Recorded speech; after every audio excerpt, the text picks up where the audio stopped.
সম্প্রতি টাঙ্গুয়ার হাওরে বিদেশি মদের বোতল হাতে কথিত এক নারী ফ্যাশন ডিজাইনারের বিজ্ঞাপনের ভিডিও চিত্র সামাজিক যোগাযোগ মাধ্যমে ভাইরাল হয়েছে।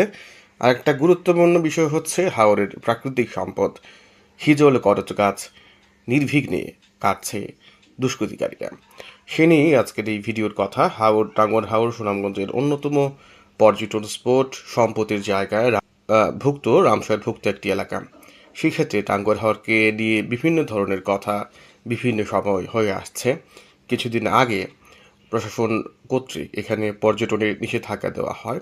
এছাড়াও এলাকায় বিভিন্ন ধরনের হাউসবোটে বিভিন্ন ধরনের অসামাজিক কাজ, জুড়ে জুড়ে লাউডস্পিকার দিয়ে গান বাজিয়ে নৃত্য করা, এই ধরনের বিভিন্ন ধরনের অভিযোগ আছে এবং সেই অভিযোগের পরিপ্রেক্ষিতে প্রশাসন কিন্তু উদ্যোগ নিয়ে এখানে পর্যটনের একটা নীতিমালার মতোই করে দিয়েছে। আচ্ছা, যাই হোক, যে বিষয়টা হচ্ছে গুরুত্বপূর্ণ সেটা হচ্ছে যে এই ভদ্রমহিলা, এই যে মহিলাটি তার একটা ভিডিও বা তার ছবি তার ফেসবুকে আপলোড করেছেন। তিনি মদের একটি বিজ্ঞাপন করছিলেন। সেই বিজ্ঞাপন নিয়ে অনেকেই কথা বলেছেন।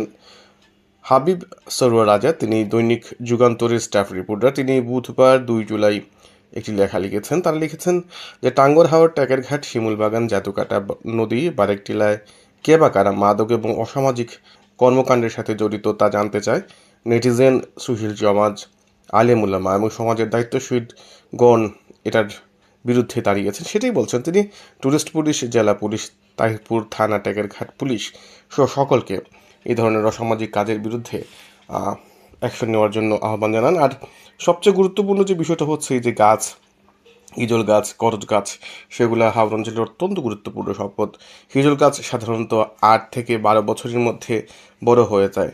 সেই ক্ষেত্রে করচ গাছ 5 থেকে 7 বছরের মধ্যে এবং পূর্ণাঙ্গ হতে প্রায় 10 থেকে 12 বছর লাগে। এইসব যে গাছ, টাঙ্গুয়ার হাওরের গাছ, এগুলো আমাদের অত্যন্ত গুরুত্বপূর্ণ সম্পদ। সেই সম্পদগুলো কিন্তু পর্যবেক্ষণ করা এবং সংরক্ষণ করা কর্তৃপক্ষ অবশ্যই করতে হবে। এবং এই যে হাউসবোটগুলোতে এইভাবে উচ্চস্বরে গান বা বিভিন্ন ধরনের মাদকের বিষয়গুলো থাকে বা অশ্লীল ভিডিও করা, ছবি তোলা, সেগুলো কিন্তু আমাদের সামাজিক মূল্যবোধের সাথে আসলে যায় না।